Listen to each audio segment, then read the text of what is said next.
बिस्मिल्लाहिर्रहमानिर्रहीम। Unit 6 classroom related problems. आज हम यूनिट 6 स्टडी कर रहे हैं क्लासरूम रिलेटेड प्रॉब्लम्स। इसमें हम स्टडी करेंगे 6.1 में स्टूडेंट्स ग्रुप्स, 6.2 में बिहेवियर प्रॉब्लम्स, एंग्जायटी, एग्रेशन, 6.3 में social problems, deviation, social control, then 6.4 criminal behavior, what is crime, criminal behavior, 6.5 drug use, 6.6 में physical and sensory disabilities, 6.6.1 में आएगा mental retardation, second point में severely and profound retarded, 3 में trainable mentally retarded, 4 educable mentally retarded, fifth point has psychosocial disadvantages as a cause for mental retardation, 6.7 learning deficits। Learning deficit में हम देखेंगे attention deficits, organisational deficits, memory deficit, transfer deficits. 6.8 में हम study करेंगे visual impairment, causes of visual impairment, identification. 6.9 में hearing impairment, identification, causes of hearing loss. 6.10 में speech disabilities, तो इसमें हम स्टडी करेंगे आर्टिकुलेशन, टाइमिंग, वॉइस। 6.11 में लर्निंग डिसेबिलिटीज, इसमें definitions, dyslexia, minimal brain dysfunction, general principles of instruction for students with learning disabilities, then causes of learning disabilities, physical handicaps study करेंगे, characteristics of children with physical handicaps, children with cardiopulmonary condition, children with musculoskeletal condition, children with these neurological condition, gifted children. Definition identifying the gifted, difference between gifted and talented, development stages of gifted, approaches of educating the gifted। ये सारा हमारा unit 6 का content है। अब हम further proceed करते हैं unit 6 की स्लाइड्स की तरफ। बिस्मिल्लाहिर्रहमानिर्रहीम। Unit 6 introduction. In a regular class, there are always some students who face problems during classroom teaching, for example, having cognitive, emotional or physical problems. Regular basis में class में कुछ students ऐसे होते हैं जो प्रॉब्लम फेस कर रहे होते हैं during classroom teaching. For example cognitive problem ऐसी प्रॉब्लम होती है जिसे मेंटली इंटेलेक्चुअली प्रॉब्लम कहते हैं, इमोशनली प्रॉब्लम्स, फिर physically problems. A big challenge for a teacher in the classroom is to diagnose the need and accommodate such students in regular classroom। जो बड़ा challenge है एक टीचर के लिए वो ये है कि क्लासरूम में डायग्नोज करे स्टूडेंट की नीड को और एकोमोडेट करे सच स्टूडेंट्स इन रेगुलर क्लासरूम। कौन से स्टूडेंट जिनको कोग्निटिव, इमोशनल और फिजिकल प्रॉब्लम्स आ रही हों। The teacher must interact and evaluate such students along with the normal students। The teacher must interact and evaluate such students along with the normal students। वो instruct करें ऐसे student को और evaluate करें ऐसे students को along with the normal students।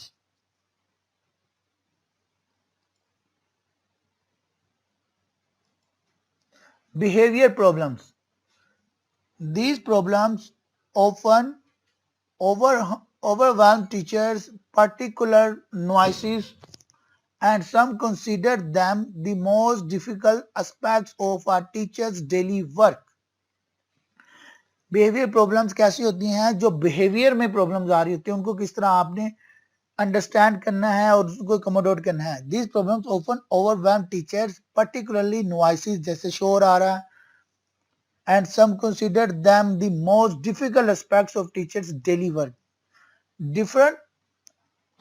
Number 2, behavior problems. Children who exhibit such behavior problems require extra attention on constant basis, which places stress on teachers and also slows the pace at which lessons are delivered and completed.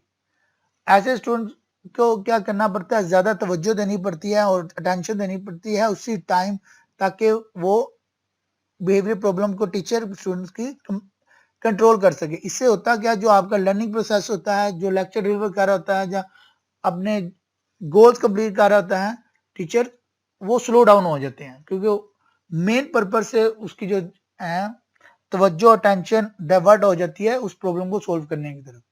The problem affects the whole classroom, जो पूरी classroom को ही effect कर रही होती है, क्योंकि बाकी सबका टाइम भी जो हो रहा है वो इस प्रॉब्लम को सोल्व करने में कंज्यूम हो रहा था। Behaviour problems distract other students from learning and require teacher to spend precious instruction time on discipline and behaviour management. अगर नॉइज की वजह से या बिहेवियर की वजह से कोई इशू आ रहा था, तो बाकी सब जो स्टूडेंट्स हैं और उनका ध्यान भी, तवज्जो भी, टेंशन भी उस प्रॉब्लम की तरफ लग जाती है, और जब वो सोल्व होती है फिर वो वापस अपने इंस्ट्रक्शन की तरफ आते हैं। Over half of teachers wish they could spend fewer school day minutes on discipline. Teachers की यही होती है कोशिश कि वो कम से कम डिसिप्लिन को डिस्टर्ब होने दें और अपने क्लास को कंटिन्यू रखें।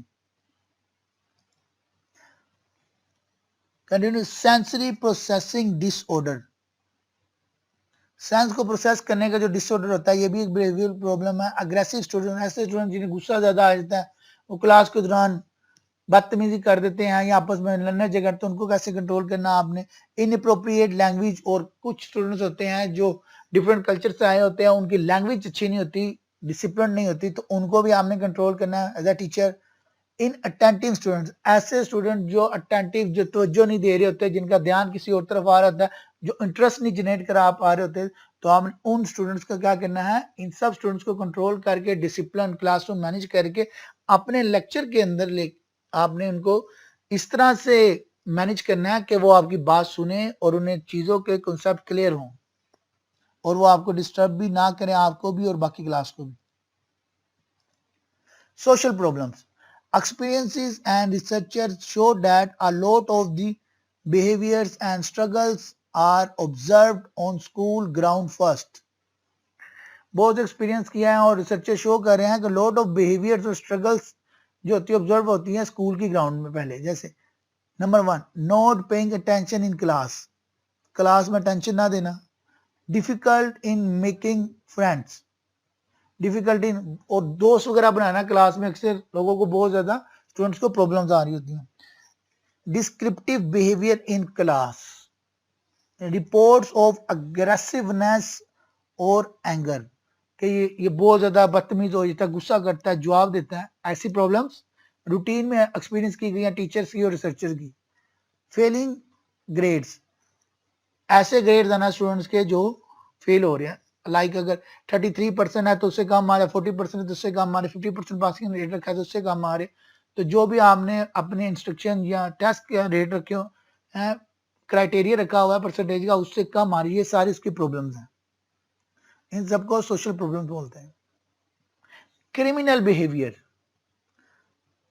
The Oxford English dictionary defines crime simply as an action or omission which constitutes an offense and is punishable by law. Criminal behaviour ऐसा है ऑक्सफोर्ड यूनिवर्सिटी के मुताबिक, ये ऐसा एक्ट है या ओमिशन है जो एक ऑफेंस होता है जो पनिशेबल है लॉ के मुताबिक। The Oxford Dictionary of Sociology defines crime in a more complex way, an offense which goes beyond the personal and into the public sphere, breaking prohibitory rules or laws to which legitimate punishment or sanctions are attached and which requires the intervention of a public authority. Criminal behaviour in simple way कि ऐसी चीज, ऐसा behaviour जिसे हम crime कहते हैं, जुर्म कहते हैं, जिसे कानून के तहत हम सजा दे सकते हैं। फिजिकल एंड सेंसरी डिसेबिलिटी, आपने कोशिश करना है कि आपकी क्लास के दौरान कोई भी क्रिमिनल बिहेवियर भी ना हो, आपने motive. Physical and sensory disabilities. The word disability covers a vast range of different things, from mid to more severe impairments. People with the same disability may have different capabilities just like anyone else. A disability may exist from birth or be acquired later in life. A person may have one or more disabilities. A disability may not always be apparent. For example, impulse or a brain injury from an accident. Disability may be severe in its impact on a personal life. Physical या sensory disability, physical के कोई बच्चे की physical disability है, कोई किसी भी physical part के लिहाज से डिसेबल है, और सेंसरी के किसी सेंस के लिहाज से कुछ डिसेबिलिटीज ऐसी होती है जो हमें पता लग जाती है, कुछ ऐसी होती हैं जो हमें नहीं पता लगती, जैसे कोई ब्रेन की अगर इंजरी है या कोई एक्सीडेंट में होने वाली इंजरी है या किसी का कोई इम्पैक्ट है फिजिकली, किसी के साथ जैसे देखने में, किसी का स्मेल करने में या टच करने में, महसूस करने में डिफरेंट सेंसेस का इशू या फिजिकल इशू, उस सबको हम क्या बोलेंगे, फिजिकल डिसेबिलिटीज कंसीडर करेंगे. Different forms of sensory and physical difficulties. A sensory disability is the disability of the senses like sight, hearing, smell, touch, taste.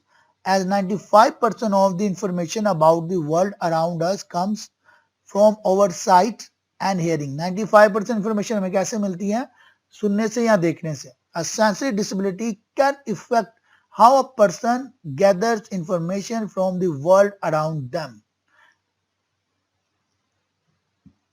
Sensory needs, which can be hearing loss or visual impairment or sensory processing difficulties and physical difficulties, can occur for a variety of reasons, for example, congenital conditions, some progressive injury or diseases. The important consideration in this area is the degree to which the difficulties impact on a child's or young person's ability to access educational opportunities. अब जो sensory disabilities हैं, जितने हमारे sense है उसमें अगर कोई issues आएंगे तो सेंसरी डिसेबिलिटीज है. 95% जो है हम वो किस तरह से नॉलेज गेन करते हैं, इंफॉर्मेशन गेन करते हैं, देखने से या सुनने से. अगर उसमें कोई डिसेबिलिटी आ रही है तो जो इंफॉर्मेशन हमने गेट करनी है उसकी परसेंटेज भी लो हो जाएगी.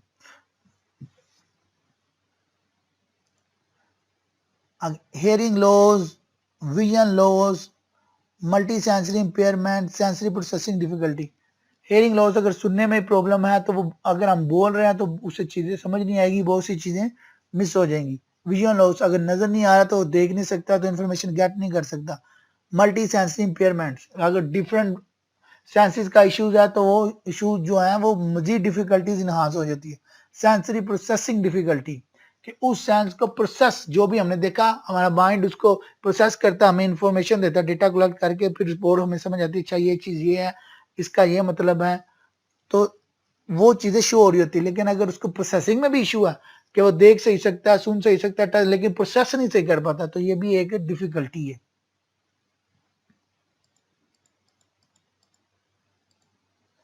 Physical difficulty.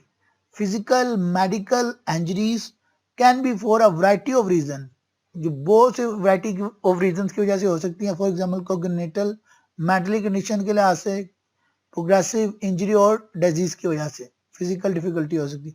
A child with the physical difficulty may have a diagnosed medical condition which effects them physically. अगर हम एक चाइल्ड है उसकी फिजिकल डिफिकल्टी डायग्नोज करते हैं कि मेडिकल कंडीशन है, वो इफेक्ट करेगा उसकी फिजिकली को. They may be an undiagnosed condition where the child presents with delayed development or impairment with their physical ability and or presentation. Specific learning disabilities. Auditory processing disorder से APD बोलते हैं, auditory processing disorder. APD is also known as Central Auditory Processing Disorder. It is a condition that adversely affects how student that travels unimpeded through the air is processed or interpreted by the brain.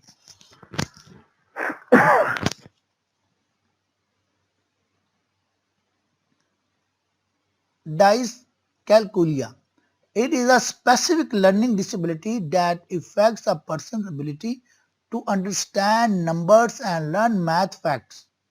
Individuals with this type of learning disability may also have poor comprehension of math symbols, may struggle with memorizing and organizing numbers, have difficulty telling time or have trouble with counting. इससे पहले हमने एक study किया था learning disability में APD, वो है auditory processing disorder, कि किसी भी कंडीशन को एडवर्सली इफेक्ट करना, इसका इशू है वो एयर से रिलेटेड है कि एयर इज प्रोसेस्ड और interpreted by the brain.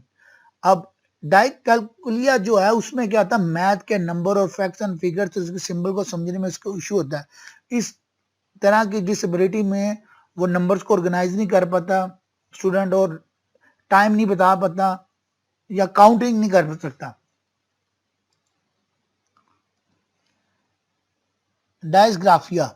It is a specific learning, another disability है, learning disability that affects a person's handwriting ability and fine motor skills. ये handwriting और fine motor skills की disability है. Problems may include illegible handwriting, inconsistent spacing, poor spatial planning on paper, poor spelling and difficulty composing writing as well as thinking and writing at the same time. इस problem को dysgraphia बोलते हैं, जिसमें handwriting की ability और fine motor skills के issue आते हैं. Dyslexia. Next difficulty.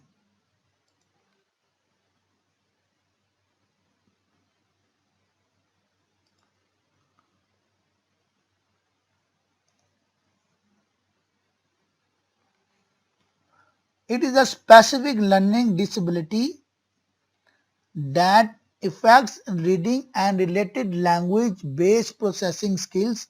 The severity can differ in each individual but can affect reading fluency, decoding, reading comprehension, recall, writing, spelling, and sometimes speech, and can exist along with other related disorders.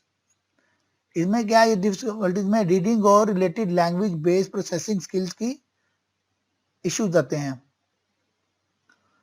जिसमें student जो है वो उस reading फ्लुएंसिंग effect हो रही होती है, decoding, reading comprehension या रिकॉल करना, राइटिंग, स्पेलिंग और sometimes speech, and can exist along with other related disorders.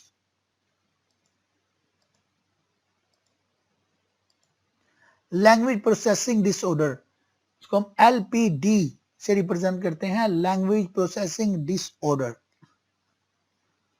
It is a specific type of auditory processing disorder (APD) in which there is difficulty attaching meaning to sound groups that forms words, sentences and stories. While an APD affects the interpretation of all sound coming into the brain, LPD relates only to the processing of language. Non-verbal learning disabilities (NLD or NVLD). It is a disorder which is usually characterized by a significant discrepancy between higher verbal skills and weaker motor, visual, spatial, and social skills. Typically, an individual with NLD or NVLD has trouble interpreting non-verbal cues like facial expressions or body language, or may have poor coordination. Other related disorders: attention deficit hyperactivity disorder (ADHD),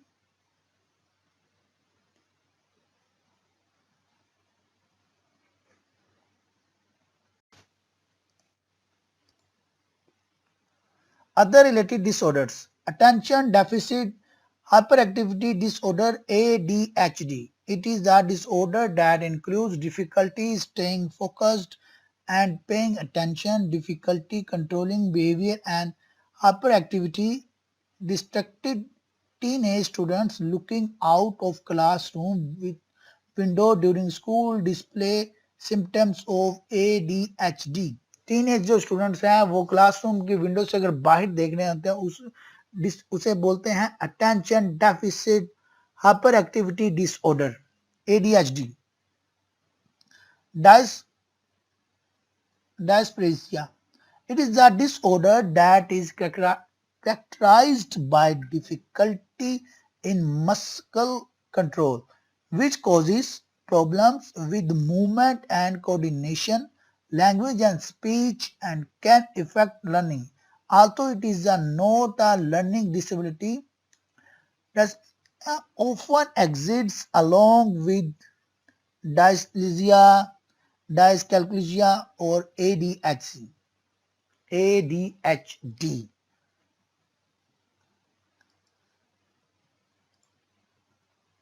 Executive functioning. An inefficiency in the cognitive management system of the brain that affects a variety of neurophysiological processes such as planning, organization, strategizing, paying attention to and remembering details, and managing time and space. इसको executive functioning बोलते हैं, उसमें उसका disorder है. Memory. There are 3 types of memory that play an important role in learning. 1.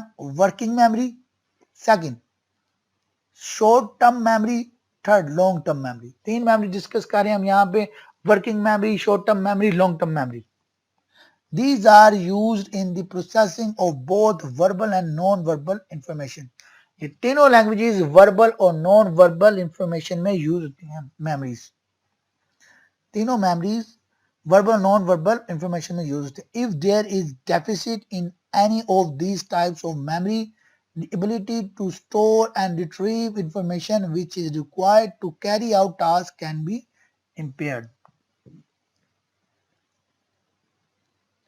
अगर इन तीनों में information को स्टोर करने या रिट्रीव करने में कोई इशू आ रहा है तो उसे हम मेमोरी का इशू देंगे, मेमोरी के डिसऑर्डर डिफिकल्टी शो करेंगे कि इसे वर्किंग मेमोरी में इशू आ रहा है, शॉर्ट टर्म मेमोरी में इशू आ रहा है या लॉन्ग टर्म मेमोरी में इशू आ रहा है. Visual impairment. The term partially sighted, low vision, legally blind, or totally blind are used in the educational context to describe students with visual impairments. These terms are defined as follows. अब visual impairment में या low vision कम नजर आ रहा होगा या legally blind, या legally हम उसे कहेंगे ये टोटली ब्लाइंड है. एंड इसको हम यूज करेंगे एजुकेशन कॉन्टेक्स्ट में. अब हम कहते हैं partially. Next point, partially sighted indicates some type of visual problems has resulted in a need for special education. इसमें partially sighted है, कुछ चीजें शो होती हैं, कुछ चीजें नहीं शो होती, कुछ नजर आता है, कुछ नजर नहीं आता. लो विजन में नजर कमजोर, जैसे दूर की नजर कमजोर है या करीब की नजर कमजोर है या totally blind. Low vision generally refers to a severe visual impairment, not necessarily limited to distance vision. Low vision implies to all individuals with sight who are unable to read the newspaper at abnormal viewing distance, even with the aid of eyeglasses or contact lenses. इसमें ऐसे भी हैं करीब की और दूर की distance के अलावा कि जो न्यूज़पेपर नहीं रीडिंग कर सकते, हम लेंस लगाने के बाद या ग्लासेस यूज करने के बाद वो भी इस लो विजन में ऐड है. Hearing impairment. इससे पहले हम विजन की इम्पेयरमेंट की प्रॉब्लम डिस्कस की है, अब हम हेयरिंग इम्पेयरमेंट की को डिस्कस करेंगे. स्टडी करते हैं hear impairment. Hearing impairment refers to students who have an impairment in hearing, whether permanent or fluctuating. that has a negative impact on their educational performance but is not considered deafness.